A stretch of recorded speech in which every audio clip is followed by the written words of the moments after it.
The ADA, the Americans with Disability Act, has done a lot of good for disabled people, but some people are now latching on to the law to make what others call a quick buck.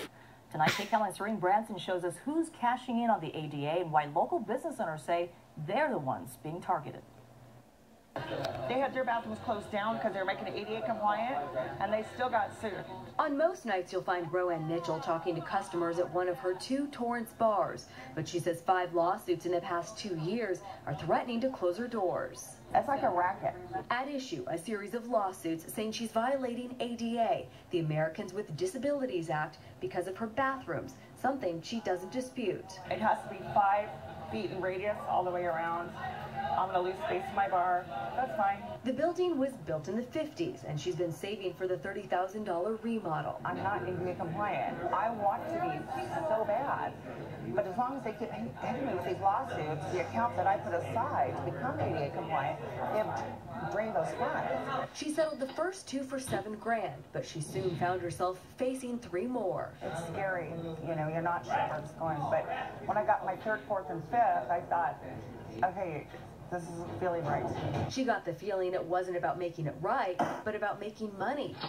That's when she asked for help from attorney Mark Wasserman. It's definite extortion and blood money the way I see it. Wasserman says these lawsuits appear to all be connected to a small group of San Diego County attorneys who use the same group of plaintiffs and target small mom and pop type businesses across aging shopping centers. State law allows disabled individuals to sue and receive a minimum of $4,000. When you have cases like this and you fight back, they don't respond. All they want is that quick buck. And when they see that you're not going to give it, they tend to just ignore the case. In fact, they don't believe the plaintiffs have ever been in Mitchell's bars. Wasserman says one plaintiff, Edward Gutierrez of Hemet, failed to show for a February deposition. His attorney presented this December death certificate after the deposition that reads informational, not a valid document to establish identity.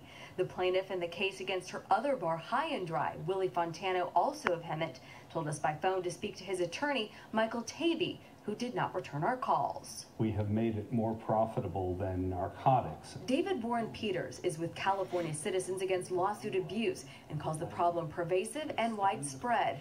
According to his organization, although California accounts for 12% of the national population, more than 40% of ADA cases are filed in California. We are the only jurisdiction on the planet that has this arbitrary financial damage of $4,000 or more. Peters says it's a waste of time and money for a state that already has an unfriendly business reputation. We provide jobs, and we want to continue providing jobs, but it's becoming very, very hard. Joe Ramirez runs Pacific National Security in Culver City. He's considering a move out of state after trying to work with lawmakers to plug the holes. I didn't feel that the lawmakers really got what we were trying to accomplish, and I'm not sure where does that coming from. Small business owners, along with Peters, say the legal landscape in California has led to what they call a business.